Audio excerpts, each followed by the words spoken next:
is time to get dirty with the Extreme Outlaw Midget Series presented by Toyota. Felker will set the pace coming off turn 4. Green flag is out. Let's do it.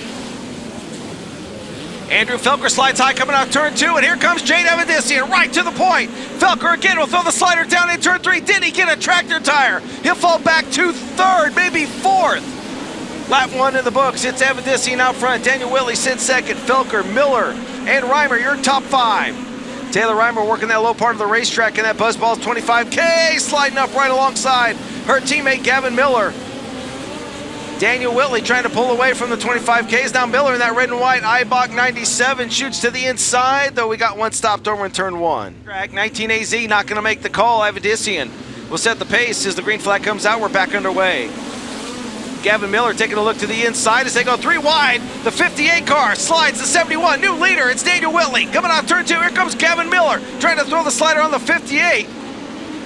As Daniel Whitley will lead lap number 3. Jade Evandisian trying to get back to the inside there of Gavin Miller. Reimer is there. Felker is there. Miller again throw the big slider. Now up on the bike coming off turn number 4. Big hop for the 97 Eibach entry as Evandisian throws the slider on him. Here comes the 25. Andrew Felker there as well. The Buzzballs 25K now looking to the inside of 97K, or 97 rather, of Gavin Miller. Up in front, it is all Daniel Whitley.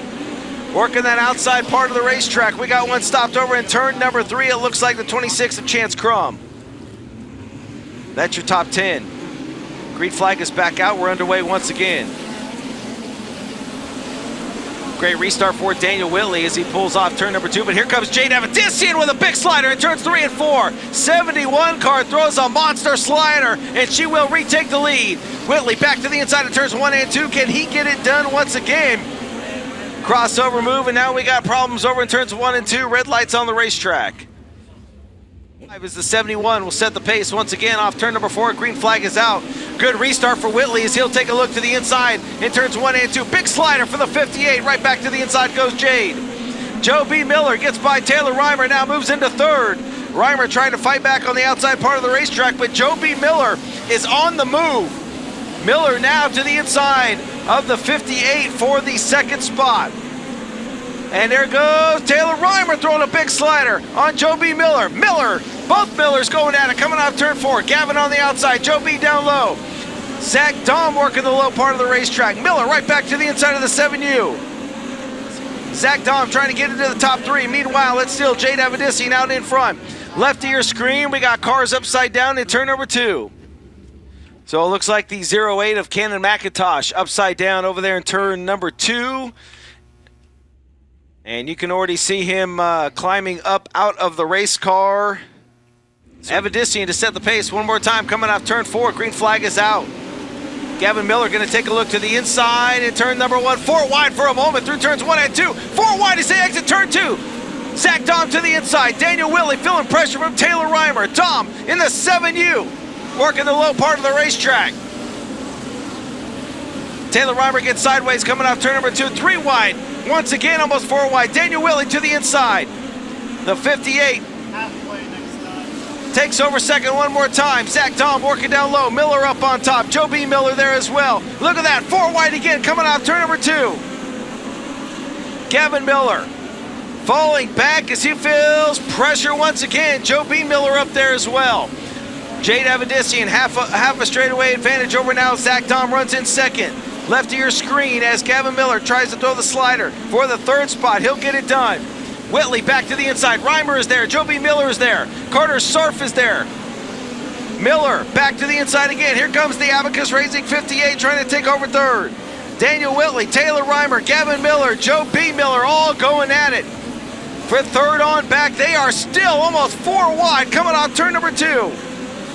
Gavin Miller again leading on the white number 58 of Daniel Whitley. Jade Evandisian still out front.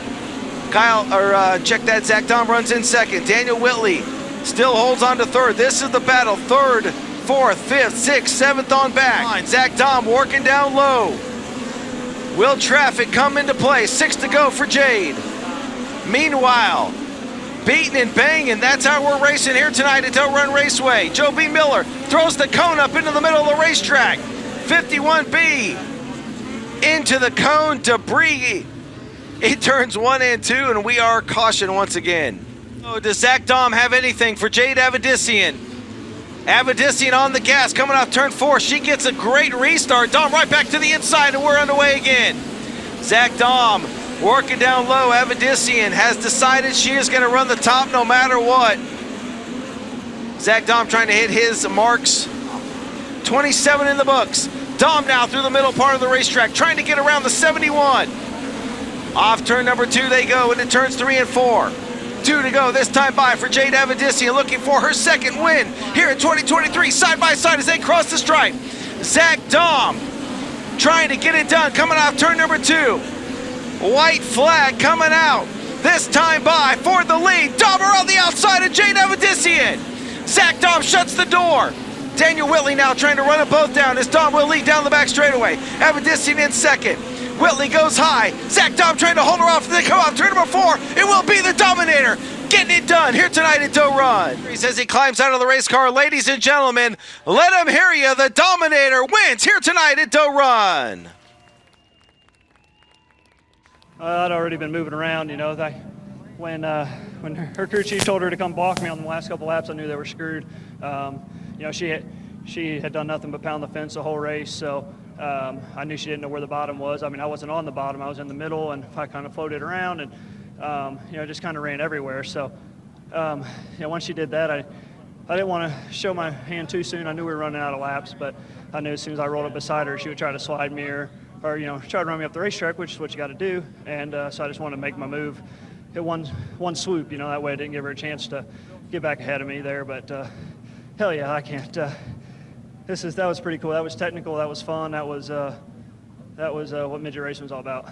I was making ground early, and I could maintain early, and I knew that the top would just keep going, getting farther and farther. And I tried to dial in some more shock there, and you know, just find a lane that was open for me, you know. And that's these guys don't know that the throttle pedal goes both ways, so being able to finesse it through the middle and keep the tires underneath us, and we come out with it. Yeah, I try to make it here on without using GPS or whatever, but last time I was here, I actually didn't drive myself. You know, my dad was still driving to the racetrack, so I remember once we turned off, and I remembered where everything was, you know, and I thought this is pretty cool. It brings back, you know, just old memories of me and my dad going racing micro stuff. So we had a lot of fun back then, and this place still raced as good as it did then.